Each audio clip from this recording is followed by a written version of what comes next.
दोस्तों नमस्कार। दोस्तों आज हम 54 पार्ट एक न्यू कॉन्सेप्ट के साथ स्टार्ट कर रहे हैं। आज जो हमारा जो कॉन्सेप्ट है वो डिफरेंशिएशन का इम्प्लिसिट फंक्शन का है। पहले जो हमने इससे पहले 4 कॉन्सेप्ट कंप्लीट कर लिए हैं। एक तो सिंपल जिसका डेरिवेटिव किया जाता है या डिफरेंशिएशन किया जाता है। फिर ट्रिग्नोमेट्री का जो सेकंड कॉन्सेप्ट हमने किया था। थर्ड हमने इनवर्स ट्रिग्नोमेट्री किया था। फोर्थ हमने लॉगरिथम और एक्सपोनेंशियल फंक्शन किया था। और जो फिफ्थ कॉन्सेप्ट करने के लिए जा रहे हैं वो इम्प्लिसिट फंक्शन करने के लिए जा रहे हैं। इम्प्लिसिट फंक्शन वो होता है जिसमें एक्स और वाई की दोनों वैल्यू दे रखी होती है और हमने डेरिवेटिव को सोल्व करना होता है। जब कोई भी फंक्शन एक्स और वाई दोनों के अंदर हो तो उसको बोलते हैं इम्प्लिसिट फंक्शन।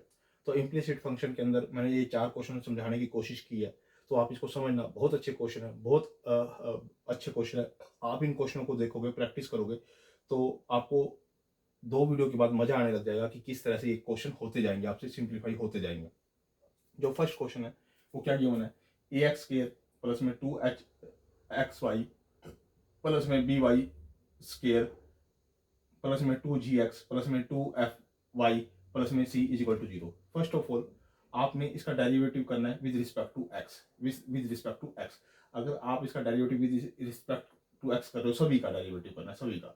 ठीक है, तो इसका डेरिवेटिव करोगे तो ए तो कांस्टेंट है, यानी कि ए तो इसके साथ कोफिशिएंट है, तो कोफिशिएंट ऐसे कैसे रहेगा, तो एक्स के का जो डेरिवेटिव करोगे वो 2x आएगा, जो कि हो जाएगा 2ax, यानी कि इसका हो जाएगा 2ax, वो 2ax लिख दिया इसका। अब इस पे आ जाओ डेरिवेटिव पे। ये 2h तो है इसके लिए कोफिशिएंट, ये इसको तो अलग ही रख दो, 2h को तो अलग ही रख दो। x और y का डेरिवेटिव करना है। x और y का यहाँ पर जो डेरिवेटिव होगा, x और y का जो डेरिवेटिव होगा, इसको फर्स्ट फंक्शन मान लो, इसको सेकंड फंक्शन मान लो। यानी कि x फंक्शन को ऐसे कैसे, डेरिवेटिव ऑफ y, y का जो डेरिवेटिव करोगे dy में dx होता है।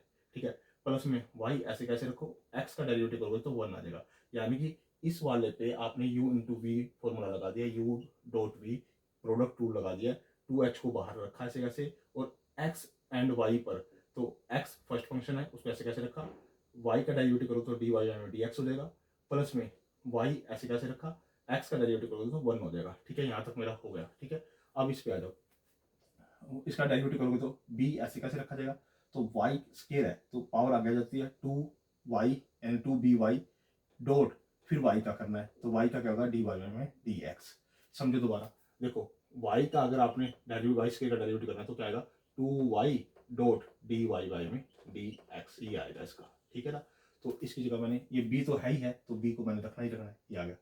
अब इसका डेरिवेटिव पे आ जाओ, इसके डेरिवेटिव में x का डेरिवेटिव करता है 1 तो कोफिशिएंट इसके साथ लगा रहेगा, यानी 2g ऐसे कैसे हो जाएगा, प्लस में 2f ऐसे कैसे रखे रहेगा, और y का जो डेरिवेटिव करोगे dy में dx हो जाएगा। c कंस्टेंट है इसका 0 हो जाएगा, तो वो इज इक्वल टू 0। ठीक है, अब इसके बाद हमारे पास क्या है, आगे हमने क्या करना है, आगे कि इसके डेरिवेटिव होने के बाद, इसके डेरिवेटिव का जो dy में dx वाली टर्म्स है, ये dy में dx वाला एक ये है, एक dy में dx वाला ये है, और एक dy में dx वाला ये है, ये 3 है।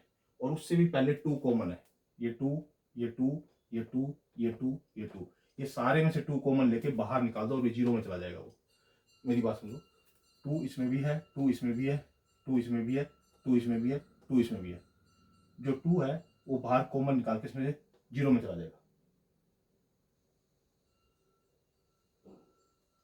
ठीक है, अब इसके बाद आपने क्या करना है कि ये जो चीज है ना, ये dy में dx, dy में dx के साथ क्या आता है, 2hx, यानी कि 2 तो बाहर चला गया, यानी कि hx यहाँ बच गया, hx मैंने ले लिया। फिर इसका देखो dy में dx के साथ क्या बचा है, by, तो मैंने by यहाँ ले लिया। इसमें f है क्योंकि 2 तो बाहर जा चुका है तो f मैंने यहाँ ले लिया, यानी कि, और इनके साथ मैंने dy में dx बाहर रख लिया, क्योंकि इनके साथ dy में dx, तो मैंने इनमें से dy बाई dx कॉमन ले लिया। आप समझो मेरी बात को, जो मैं कहने की कोशिश कर रहा हूँ, ये जो ये है ना, ये वाला, ये वाला एक, ये 2 और ये 3, इन तीनों में dy by dx, dy by में dx, dy by dx common है। तो उसके अलावा जो कुछ बचता है वो मैं लिख दूंगा। 2 तो पहले ऑलरेडी जा चुका है, यहाँ से 2 तो खत्म हो चुका है, तो hx यहाँ बचता है तो मैंने hx लिख दिया, यहाँ बचता है by तो मैंने by लिख दिया, यहाँ f बचता है तो मैंने f बच दिया, और इनको प्लस करके ऐड करके और इसके बाहर dy में dx कर दिया। अगर आप फर्दर इसको मल्टीप्लाई कर दोगे तो ये तीनों टर्म दोबारा आ जाएंगी। समझ में आई? अब बाकी जो कांस्टेंट टर्म बची है उसको रख लो, 2ax, 2 तो जा चुका है ax, तो मैंने ये ax यहाँ रख लिया, ये वाला ax। ठीक है, और इसकी अंदर मल्टीप्लाई करोगे इसके साथ तो एच वाई, तो एच वाई मैंने यहाँ रख लिया, और ये जी था तो जी मैंने यहाँ रख लिया, टू तो जा चुका है, तो यानी कि ये कंस्टेंट टर्म की वैल्यू आ गई। ये तो D Y M D X के साथ जो वैल्यू थी वो होगी, और ये सिंपल वैल्यू होगी, ये होगी, ठीक है। अब ये क्या करना है, ये सारी की सारी वैल्यू जितनी भी ये वैल्यू है इसको ट्रांसपोज करके इधर ले आओ, जीरो से इधर। जैसे ही ट्रांसपोज करके इधर जीरो से इधर लेके आओगे तो ये माइनस की हो जाएगी वैल्यू, इसके आगे माइनस लगा दो और इसको इधर ले आओ, ले आए इसको। अब ये वाली value D Y M D X के साथ ये वैल्यू है, ये वाली वैल्यू इसके बटे में आ जाएगी, इसके डिवाइड में आ जाएगी, इधर ले आओ इसको, ठीक है, इसके डिवाइड में आ गई, यानी कि ये वाली वैल्यू इसके डिवाइड में आ गई। तो हमारे पास क्या आ गया, D Y M D X, यानी कि हमने निकालना था D Y M D X. तो इस तरह से सेपरेट करके आपको चीज़ों को लाना होगा कि जो D Y M D X के साथ जो टर्म्स है उनको इकट्ठा करना है, उसका D Y M D X common रखना है उसके साथ, और जो कंस्टेंट टर्म है इन जैसी तो उसको ट्रांसपोज करके आप इधर जीरो से इधर ले आओगे, जैसे ही इधर आएगी और जो D Y M D X के साथ होंगी वो उसके डिवाइड में आ जाएंगी, ठीक है। दोबारा देख लो, क्योंकि ये D Y M D X वाले जितने भी थे मैंने उनको इकट्ठा कर लिया, उनके बाहर D Y M D X common ले लिया, और जो बाकी बचे थे, जो सिंपल नंबर बचे थे, जैसे ये बचा था ए एक्स को ए एक्स रख दिया, तो बाहर जा चुका है, एच वाई आना था वो एच वाई मैंने यहाँ रख दिया, ये जी आना था मैंने जी रख लिया, और इज इक्वल टू जीरो। अब ये सारी की सारी जब टर्म इधर आएंगी तो वो माइनस में होंगी, तो ये माइनस में कर दी मैंने, और ये वाली इसके डिवाइड में आ जाएंगी, तो हमारा डी वाई में डी एक्स निकल गया। अल्टीमेटली हमें क्या निकालना था, डी वाई में डी एक्स निकालना था। अगला क्वेश्चन देख लो, एक्स स्केयर बाय में ए स्केयर प्लस में वाई स्केयर बाय में B square is equal to 1। अब इसका डेरिवेटिव करो विद रिस्पेक्ट टू एक्स। अब इसका डेरिवेटिव करोगे ऊपर पड़ेगा तो क्या आएगा 2x, नीचे ए स्केयर ऐसे कैसे रहेगा, प्लस में इसका डेरिवेटिव करोगे 2y तो आएगा नीचे बी स्केयर आएगा, और साथ में जो y बचेगा उसका क्या आएगा डी वाई में डी एक्स और एक्स्ट्रा लगेगा। देखो एक्स स्केयर का डेरिवेटिव करोगे तो 2x आएगा, और इसका करोगे तो 1 होता था, इसलिए हम इसको दिखाते नहीं होते। वाई स्केयर का डेरिवेटिव जब करोगे ना विद रिस्पेक्ट टू एक्स तो 2y यानी वो पावर आगे आ गई, और फिर इसका भी डेरिवेटिव करते होते हैं जो कि डी वाई में डी एक्स होता है, यानी कि वाई स्केयर का जो डेरिवेटिव होगा इज इक्वल टू वो होगा 2y डॉट डी वाई में डी एक्स, यानी कि इसको आपने ऐसा लिखना है, पावर आगे आ गई 2y, और y का जो डेरिवेटिव करोगे वो डी वाई में डी एक्स होगा इज इक्वल टू 0। अब आप इसको इधर ही रखो क्योंकि डी वाई में डी एक्स है, इसको आप इधर ले आओ, ये माइनस में हो जाएगी, वैल्यू ट्रांसपोज होकर इधर आ गई, माइनस में होगी।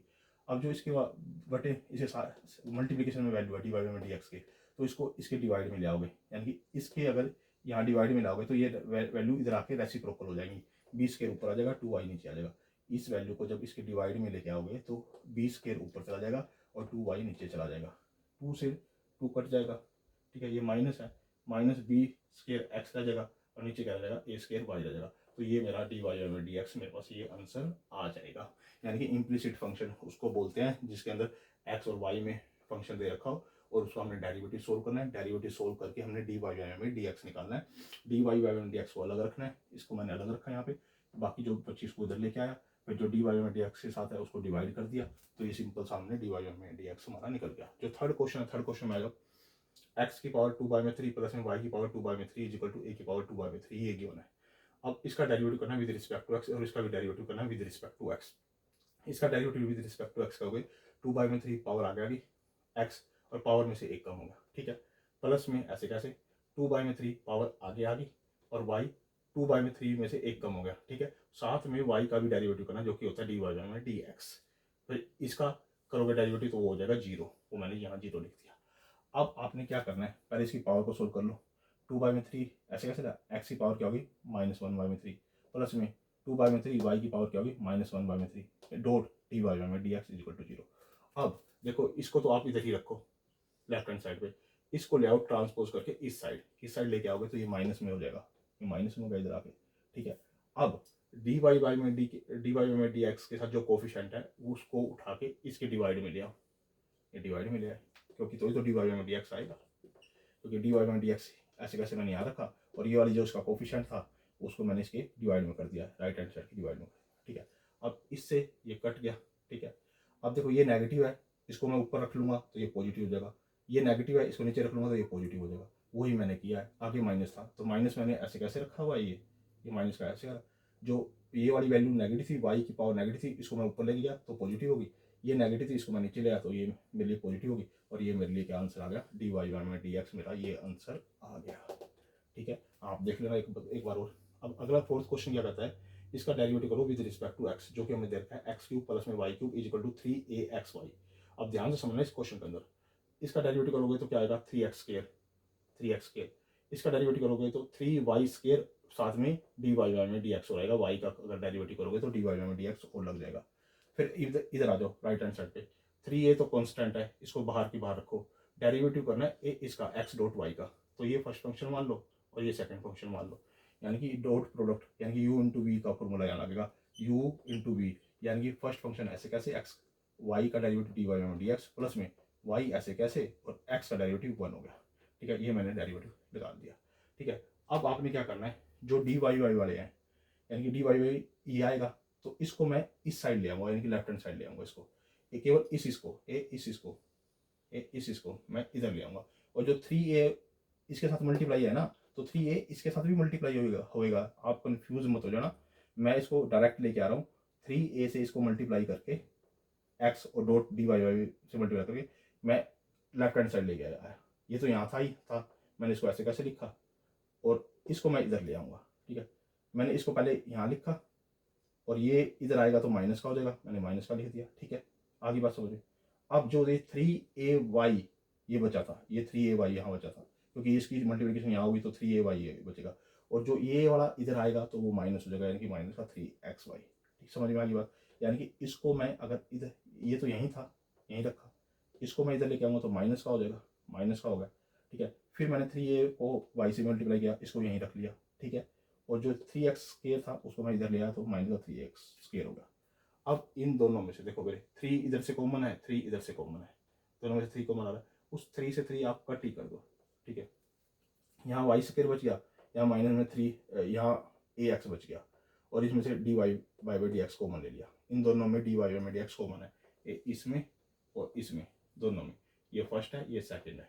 ठीक है, इसमें भी dy में dx है, इसमें भी dy में dx है, तो यहाँ पर बच गया y² और यहाँ बच गया ax, और इन दोनों में से बाहर मैंने क्या ले लिया कॉमन, dy में dx। ठीक है, इधर जो 3 तो हो गया ay माइनस में x², अब ये वाली वैल्यू इसकी क्या जाएगी, बटे में आ जाएगी, तो ये ऐसे कैसे लिखा ay माइनस में x² और ये वाली वैल्यू इसके बटे में आ गई, तो यानी कि dy में dx हमारा निकल गया। तो आपने ये क्या करना है, आपने इक्वेट करने हैं, रीअरेंज करने हैं, यानी कि रीअरेंज करना, रीअरेंज का मतलब क्या करना है, dy में dx वाली टर्म एक साइड इकट्ठी कर लो और उसमें dy में dx कॉमन ले लो, जो आपका राइट हैंड साइड है उसको डिवाइड में कर देना, तो आपका dy में dx निकल आएगा। तो आप इस वीडियो को 2 बार देखोगे, 3 बार देखोगे तो आपको ये क्वेश्चन समझ में आ जाएंगे अच्छे से, असल में तो फर्स्ट टाइम ही आपको समझ में आ जाएंगे, आप इसको आराम से देखना और समझने की कोशिश करना, तो आपका इम्प्लिसिट जो फंक्शन है, जो फर्स्ट पार्ट है इसका 54 पार्ट, वो कंप्लीट हो जाता है। दोस्तों ये ICSE बोर्ड के लिए, CBSE बोर्ड के लिए, जहाँ जहाँ डिफरेंशिएशन का कंसेप्ट एग्जिस्ट करता है और जहाँ जहाँ इम्प्लिसिट फंक्शन की बात होती है डिफरेंशिएशन की, तो इस तरह के क्वेश्चन आपको देखने को मिलेंगे।